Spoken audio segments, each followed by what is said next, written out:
Welcome back to another episode on Forest and Freedom. We got a lot accomplished this week, and I say we like I've got a whole crew of little minions here helping me. It's just me. Um, so yeah, a lot accomplished this week, and I am excited to share the details with you. So, who needs a ladder when you've got reckless confidence and questionable footing? We're reviving these dusty rooftop divas. There's going to be a battery box build and a new battery to install and an entire solar system to reconnect without crying. Oh, and I attempt to channel my inner Michelangelo. Y'all might not know this, but some time ago I lived in a 1988 Class C motorhome for about 7 years, living off grid full time, traveling the country east coast to west with my kids. We had a pretty standard solar setup: two Renogy 100-watt solar panels, two 100 amp hour deep cycle batteries, nothing fancy. And I wasn't running anything major, just some fans and phone chargers overnight. But every single morning, right at the crack of dawn, like clockwork, I'd be woken up by the dreaded inverter beep. If you know, you know. That thing's louder than a rooster and 3 times more annoying. So I'd either have to drag myself up, go out and crank the generator, or just lay there in silence and wait for the sun to come back. Let's be real. My internal battery, yeah, she needs much more than 5 hours to recharge. So, this time around, I'm trying something different. But first, as you can see, I'm sharing some of my old travels with my kids. I want you to have a listen at the beautiful sounds from a place I camped off grid in Cochise, Arizona.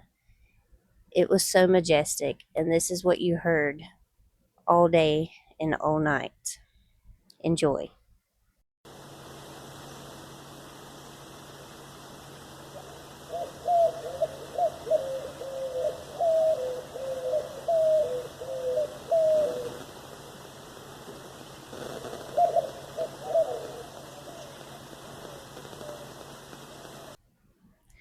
This is the OKMO 280 amp hour LiFePO₄ battery, and yeah, she's a bit of a beast. Weighs just under 60 pounds, about 20 inches long, 10.5 inches wide, and 9 inches tall. So, not exactly pocket size, but compact enough to fit perfectly in the back of my cargo van. They sent this to me for free in exchange for an honest review. But I am not being paid for this video, and I am not going to sugarcoat anything. Today's video is just about getting it installed and hooked up to my solar. I'll do a full review video after I've used it for some time. According to the specs, it's rated for over 4,000 charge cycles, has built-in protection against overcharging, overheating, and all of that scary stuff. And it's supposed to be powerful enough to keep my fridge, fans, lights, and gear running longer than my old setup ever could. Now, we'll see if it can handle off-grid van life without waking me up at sunrise like a gremlin in a blender. I started this project like I do most things, by digging through my scrap pile and refusing to spend any money. These old 2x4s are about to become the base of my battery box. Slightly warped, full of character, just like me. Next up, some scrap plywood for the base floor and these corrugated yard signs. Not for sale in your garage, just a budget-friendly moisture barrier between the van floor and the battery box base. I also have some scrap black foam from something or another, and I figured it would make a good cushion layer to line the inside of the box. And I have this just in case, but I didn't use it. With the 2x4 frame base built, I'm just going to use this frame to trace out the plywood floor. Okay, so far no measuring. I just used the foam and a pin. Easy peasy. And now I'll just use my jigsaw to cut this out. No fancy tools, just vibes and the ability to follow a line. Maybe not the straightest line in the world, but where's the fun in that? Everybody needs a little swerve in their life. Yeah, so just cut this out the best you can. Next, we'll give this base floor a quick sanding to keep the splinters at bay. Normally, I would add some tape to my cut line on plywood, but I was a little lazy today, I guess. To complete this wooden base, I just need to add some screws, and ta-da! Just like that, the base is complete. Easy peasy, lemon squeezy, or is it? To be continued. Now let's trim those yard signs. They'll go on the bottom of the box to act as a buffer against any moisture that might sneak in from the van floor. Not glamorous, but it works and it was free, and really, that's all that matters. Now, this white foam here is from the original packaging that the battery was shipped in, and it's been my guide for this entire box build. I didn't measure anything. I just cut my wood to the exact same shape as this foam, and now I'm going to use it to trace out onto this more dense black foam to line the inside of my box. And we'll see in a little bit why this probably wasn't the greatest idea. I should have measured, but I overcome the problem that arose before me. It took a while and a lot of energy to fix my goof up. So always measure twice, cut once, right? Well, I tend to go by eyeballing and cut it 50 times for this project. No joke. After trimming it all to fit, I glued the black foam in place for a snug, shock absorbing finish. And that's the base done. Sturdy, insulated, and 100% built from scraps. A little test fitting here, and as you can see, I have a little bit of room all the way around the battery, so it has some breathing space, although I don't think these particular batteries need breathing space. They're not supposed to get warm or release any type of off-gassing like your regular batteries would. So that's a good thing. Now, here's where I messed up by not measuring, okay? My door wouldn't shut. So I need to cut this 2x4 a long ways, okay? And my jigsaw blade isn't long enough. So my only option, my abilities and my materials that I have to use a handsaw, okay? And this literally took me hours. I would cut a few off and then go in the house, take a break, because it was super freaking hot this day. It was awful. I was cussing myself the whole time, I promise. Uh, so yeah, but you know what? I got it done, and now my door shuts, and it doesn't look too bad. So yeah, I was racking my brain on how and what to use to build the top part of the box, and then I seen this table. I took the little basket off, the top off, and guys, look, it fit perfectly. Like it was made the same exact size as my battery box, and so there you have it. I just need to add a wood top for it. We have been getting storms sporadically every single day, so I can't continue wiring up the solar right now. So we're going to take a little pause from that. Today is going to be a painting day, so I'm just going to climb in the van and paint some skies. Before we start painting, I want to show this area. This is the little nook area at the top of my bed. I had already spray foamed the left side and covered it in clay foam. And now I got the idea to use my scraps. Okay, this is scrap spray foam that I've carved off of walls, off of tree trunks, random places in the van. And instead of throwing them in the trash, I'm going to use my hot glue gun and glue them to the back wall.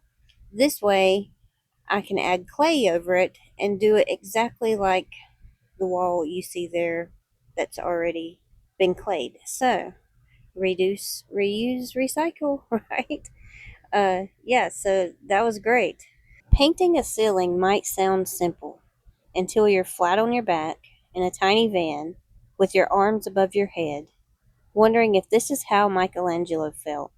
Except he had a cathedral, and probably some really nice scaffolding, for the time, anyways. I have a cargo van and questionable shoulder strength. This is the part where time slows down, gravity becomes your enemy, and you seriously consider training a squirrel to hold a paintbrush. But hey, little by little, the sky starts to form, one awkward overhead stroke at a time. My neck, my shoulders, and my back may never be the same, but the vibes, immaculate. I'm starting with Calypso Sky. I can't say that. Anyways, it's a blue, and that's the base color for the sky. And it looks like this. I'm mixing it with water so that it's thin. And then I add some skyline blue, and I'm also going to use galaxy blue. And again, I keep dipping my paintbrush in water so that all of these colors will blend in together. I paint each layer while the previous layer is still wet, and that kind of helps it all blend together, and then you end up getting even more shades of blue as the colors mix. For the clouds, I'm just dry brushing some gray frost everywhere that I have raised edges. And yeah, there's how it's starting to look, and I'll show you the final result at the end of this video. I'll be honest, these poor solar panels have been out here roughing it, covered in pollen, sap, and betrayal. I haven't cleaned them since, well, let's just say it's been a while. But today's the glow up: a little Dawn dish soap, a soft towel, and a water hose. Sometimes the classics work best. We're not scrubbing like it's a crime scene, just a gentle spa day for my little sun collectors. And look at them now, almost pageant ready. I still got a couple little spots of sap here that have hardened into what I call nature's epoxy. But hey, at least they're breathing again. I decided I needed another shelf to the right side of the battery. This will be a spot that I can mount my inverter and charge controller. That way I can easily remove the top of the battery box without having to worry about moving any wires. And this shelf will be in a fixed position, and it'll just be a safer home for those electronics. Now I had this old scrap shelf here, and look, it just fits perfectly over here. I don't know how I get so lucky finding things that just fit perfectly. I didn't have to cut it or anything. And I'm showing you there my inverter and stuff, and it's going to be mounted right on the shelf. Simple as that. I went ahead and ordered new battery wires in a gauge 2 because the wires on my old setup were way too small. They were probably too small even for that battery. But I wanted to do things a little better with the new battery. I also bought a new fuse, and that is 100 amps. The previous one was 50 amps. And this one came in a housing. I ended up having to remove the housing, so ignore that. To make life a little simpler for myself, I just used some tape and went ahead and labeled all of my wires before I took anything apart. That way I really didn't have to think too much when I was putting it back together.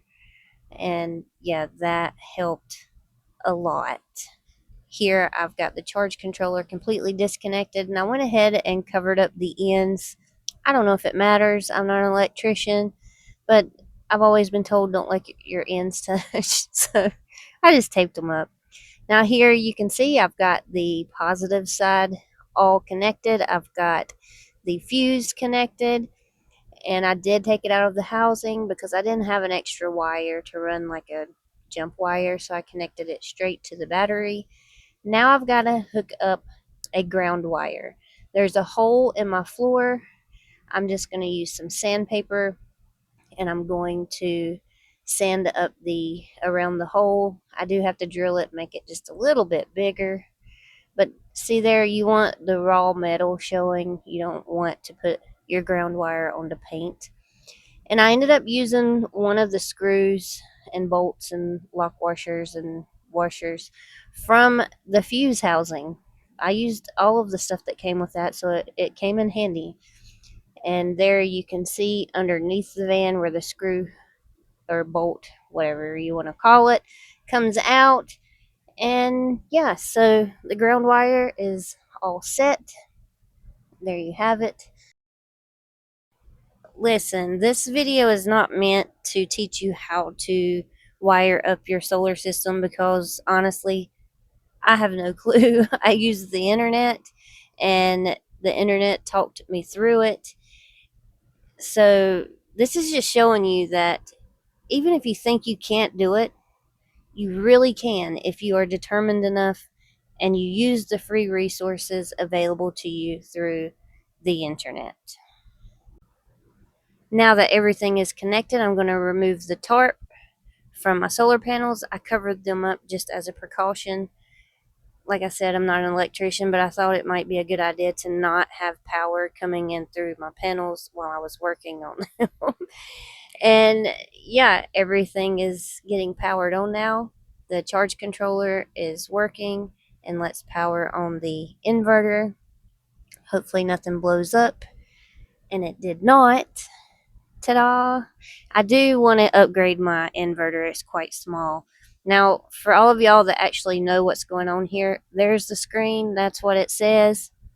I'm not 100% sure what everything means. But yeah, it's working, and it's working properly. And now I'm just going to plug a fan into it. It's a heavy-duty shop fan that I use. And there you can see how that screen changed. Maybe you can explain it to me in the comments. But I'm going to let this fan run for about 30 minutes, and then I'm going to come out here and I'm just going to check all of my connections, all of my wires, and just see if anything's getting warm or hot, or if it's smoking, or if we have a fire. But I'm pleased to say that after 30 minutes, after an hour actually, nothing was warm, nothing was hot. I did a good job. Now I do have to run my solar wires. I'm probably going to put them across this little lip and tuck it down in this corner with the rest of my wires. And we're good to go. We have power, y'all. I did it. Okay, so let's do a little tour to see what all I got done inside the van this week. It was mostly painting that got accomplished in here, but painting brings a lot of the hard work to life. I'm trying to make the most of my materials, okay? Spray foam, it's only $4 a can, but you really don't get a lot in the can. And so instead of buying more, and also spray foam doesn't like to spray vertically. You start spraying it and it just falls off. So what I did is I gathered all of my scraps, everything that I've shaved off from there, that I've shaved off from my tree trunks, and I just hot glued them to the back wall. And now if I need to shave some down, I can, but now I can just clay over that and it will have the same look. And I used my trash, okay? I didn't spend any more money. I literally used my trash. And yeah, I think that's going to work out great. Now, up here, I want this whole area to be like a cave, like inside of a tree. All right. Maybe I'll use some more trash and put some on the roof or the ceiling. Or maybe I'll just use some foam clay. Not really sure yet. So I'm just living with this for now. I've got to go buy more clay because I'm out. Yeah, so I will ponder that and make a decision. I also painted this area, the edge, like I did inside of the nook here, because I kind of want it to look like a mossy entrance to a tree cave. We've got an elderly man that lives here, and for 2 days straight, his car alarm has been going off. All right, I kid you not. It's like every so many minutes the car alarm will go off. We went and tried to help him. I don't know what the deal is really. He doesn't hear very well, but I'm trying to film in between car alarms, and it's not going very well. I want this to look like a mossy entrance to a tree cave, I guess. And I've started painting these random spots to look like mossy vines. If you recall, I had to seal in a gap, and I just used spray foam and I let it dry organically, just however it puffed out, and then I'm just painting it like vines. Same thing for here. Now, this might have been overkill. This bulged out a lot, and I was like, well, you know what? I'm just going to leave it, and it'll just look like some tree fungus or something. And it looks pretty cool, I think. I think it does. I've got another spot here that'll get painted the same way. But again, there comes the car again. Sorry. So, yeah, but I'm out of clay, so I've got to buy more, as I said earlier, so that I can clay this area. And then this will get painted like more tree fungusy stuff. And I think little spots like that just add some character, you know. And up here, goodness, I've started painting the branches some. Um, I'm aware they look, straight and weird now, but there's going to be faux florals and vines up here. So you're really not going to see this. Maybe a little bit of the color through the vines, but when the vines get on here, it's going to look lush and full and more like a tree canopy. Okay. I think I'm going to paint these the green like I did the edge there. And yeah, oh, here we go. The sky, all right? This is a lot of work. I'm painting on a ceiling. It's not the easiest thing to do. And the way I smeared the clay, the foam clay, I'm trying to use that to my advantage. And all of the little textures from the clay, I'm just painting like wispy clouds, okay? I didn't want cartoon cloud vibes. I wanted, I don't know, magical, mysterious, mythical looking skies. And I've blended several colors in there just so that when the light hits it or you look a certain way, the color just, yeah, it's different, right? You can see all the different colors. It's not the best lighting out here right now. But that's all of the sky I've got done so far. All of the white, all right? All of the white is going to be sky. And I will, in the end, maybe add some flicks of paint to in certain spaces to look like stars. I might craft a moon and a sun out of something and put it somewhere. We'll have a nighttime sky and a daytime sky. I don't know, maybe we'll make it fade. Nighttime, dusk, and then midday, and then early morning. I don't know.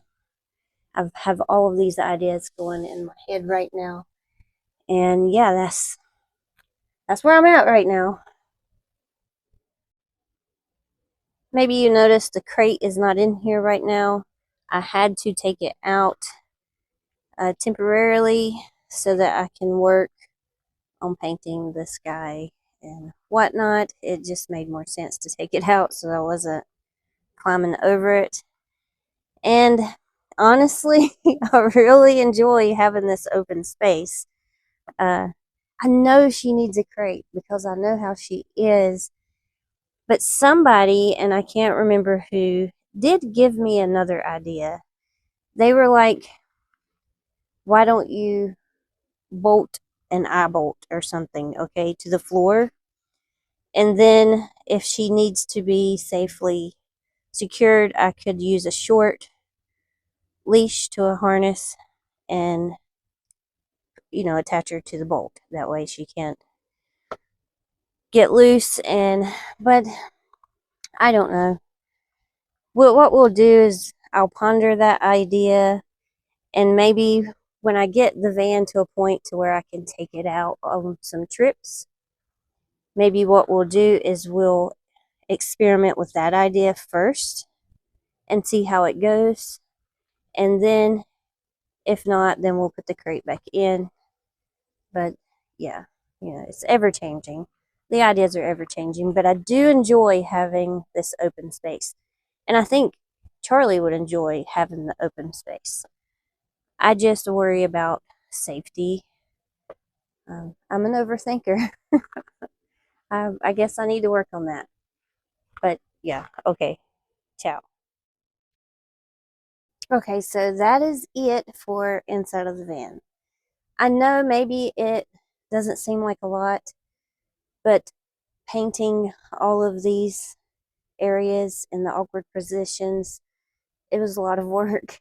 The battery out back, that was a lot of work. That was a lot of mental work because I'm not an electrician, so I overthink it a little bit, and I probably take more precautions than I have to because, again, I'm not an electrician. But with the help of the internet, I got it accomplished, and I am super proud of myself for that. When you do something like installing the solar system, when you're not um, experienced or educated in whatever, you know what I'm saying. When you do something that is out of your comfort zone like that and you accomplish it, it really makes you feel good inside. I got this little power trip, literally and figuratively, going on. So yeah, um, I really hope y'all enjoyed the video. This following week, I'm going to work more on painting. I will probably get some clay and finish up the last little bit of clay work.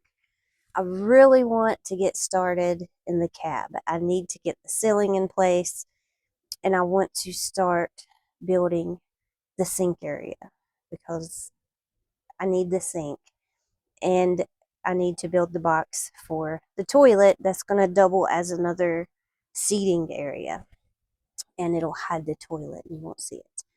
And yeah, that's it. I really hope you, again, enjoyed the video. Thank you guys so much for being here with me today. And I will see you guys next Sunday at 4 p.m. Eastern Standard Time.